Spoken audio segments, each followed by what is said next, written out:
Isagi awangba height henkatpa pambasingna Videosi yengbiu.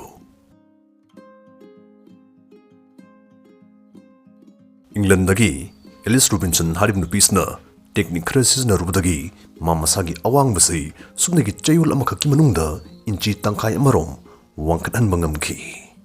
Mataw karamna magi yanglin sarugi kalam tingthokhalaga amadi intervertebral discsingi awangba millimeter ama ani wangkhathalaga adongi hakchangi firai poster adu chumthoaga adongi awangbadu inchi amorumsu wangkhathanba yai haibasmasu isagi common sense na dum khangba yaba wane loinana aikuina seli lili tongiba khongu pirol sisu aikuina khanba hiragadi awubasingi mitta aikuisi hena wangkhan amadi hakchang kasi hena taba tabana uhanba yai haibasmasu khangjinbiu ngasigi oinadi phizol set chabagi matangsi nakalda thamkhraga mausa oiba mongda aikoigi awangba hengathanmada mating panggadaba pambai nipan khangminasi adumna tummingaidasu adumgi awangba khajik hengatli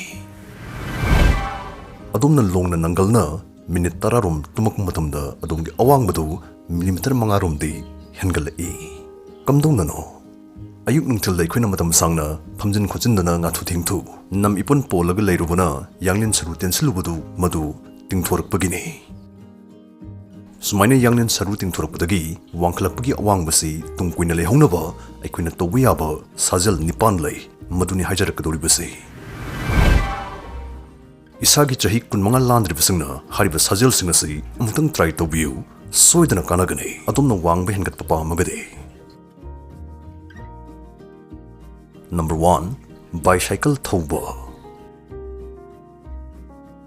India ki number 1 sports F marble bet ki maramda dom tabirabra registration ka tawda mustege domna ₹500 bonus phangani masna dom apam game ama ekta sanaba yagani natraga withdrawal tawsu yagani FC adomna friend amada refer to motamda refer khudingi ₹1000 navani na phangani player khudimangna 5000 deposit casino bonus claim tawraga all casino game sanaba yahali amade manuda thurakpagi winning amount adusu withdraw tawba yagani casino betting damtadi seldiam chawna thadadana manadi yam chawna thoibiyan badugumba platform ne marble bet na ₹5000 sports bonus piri amadi masna dom cricket football tennis kabaddi ni singba game sing sanaba amadi lay bet fancy bet yes or no bet na singba makal meter betting sing thengnabi gane betting tawba amadi sanabagi mong sing irai lai halle aduga masda dom IPL yauna all cricket matches free to HD quality de yengsu ya halle apama singna marble bet register to widuna ₹500 sign up bonus claim to view amadi makal metal game sing enjoy to view all the best guys. Number 1. Bicycle Thauba.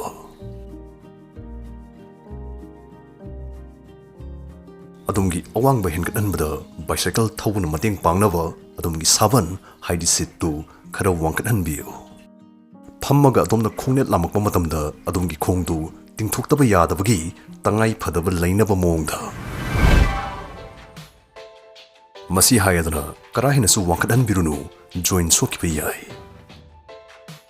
sigi wangkhalaba sitsida phammaga dom nungtigi kilometer 10 natraga pung ama thaubi sano sajel oina ahanba numite haurage ekta kuina sangna thodong nate taptamna sum hengalakadabani isa isagi hakchangi paukhumi yengaga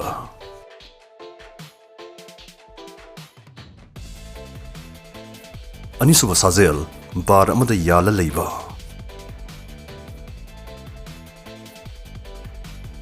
masimadi pura sadingi sajel ne sida adumna tawdoisi sumaina bar amada adumna hek ngami phau yala leibai wane chingkhlakpi mathau ka tade sida sigi sajal asna aikoigi yanglen saru amadi puki tongsa sing cancel halle nongmagi minute amakak yanma matamda adongi khutki muscle sing su phajana cancel halakane yanbai matam si adongi stamina strength lakbagi matungina khara khara sangdok pirau.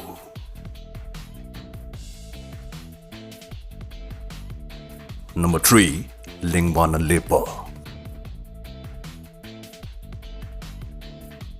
khongdo adum hek ngamjabi changda tingthuk pikigidabane adumgi hakchangdu sumaina right angle tana thambigani aduga loiraga khong thadarakpadu tapna tapna thadabiru phingba yade sokpanba yauni.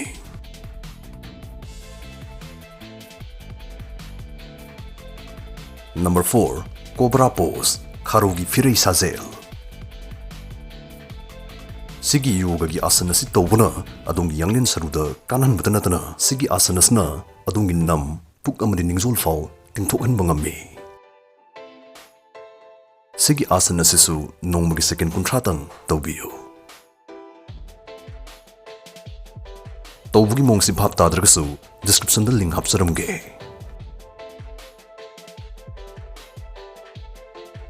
Number 5. Body bands. Khongdo kolhanda chaptingna lehnava hotnabiyo. Aduga adongi khutna khongsa nadraga leibak da thingnaba hotnabiyo. Ahanba tawbuga namfuda ayong ni hektadi konthabiganu tapna maranai adongi thupchin yabagi changdu henkacharkadabani chang naina tawragadi. Number 6.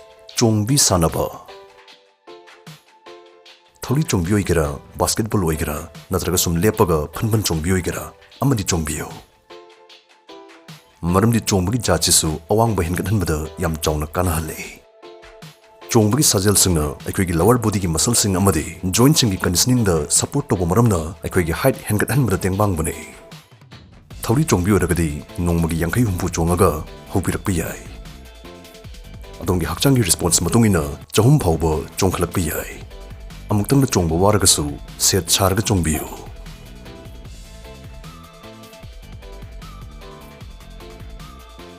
Number 7. Thong sabi sajel. Sigi sajelsna adongi puk amadi ningjol chingkat halaaga adongi lower back puna cancel halakani.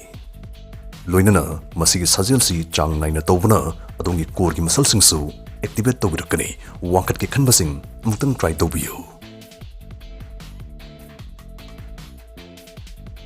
Number 8. Iroiba. Swim. Waangkhat hanbada tengbangba sajal singgi lista top ta leribasi iroibani.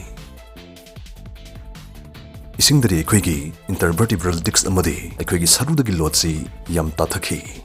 Adongi joint sing hena maning makhatamna leng otpa yahlai. Sigum sing asi leibana aikoigi awang bhengatpada iroibana yam chawna tengbangbi.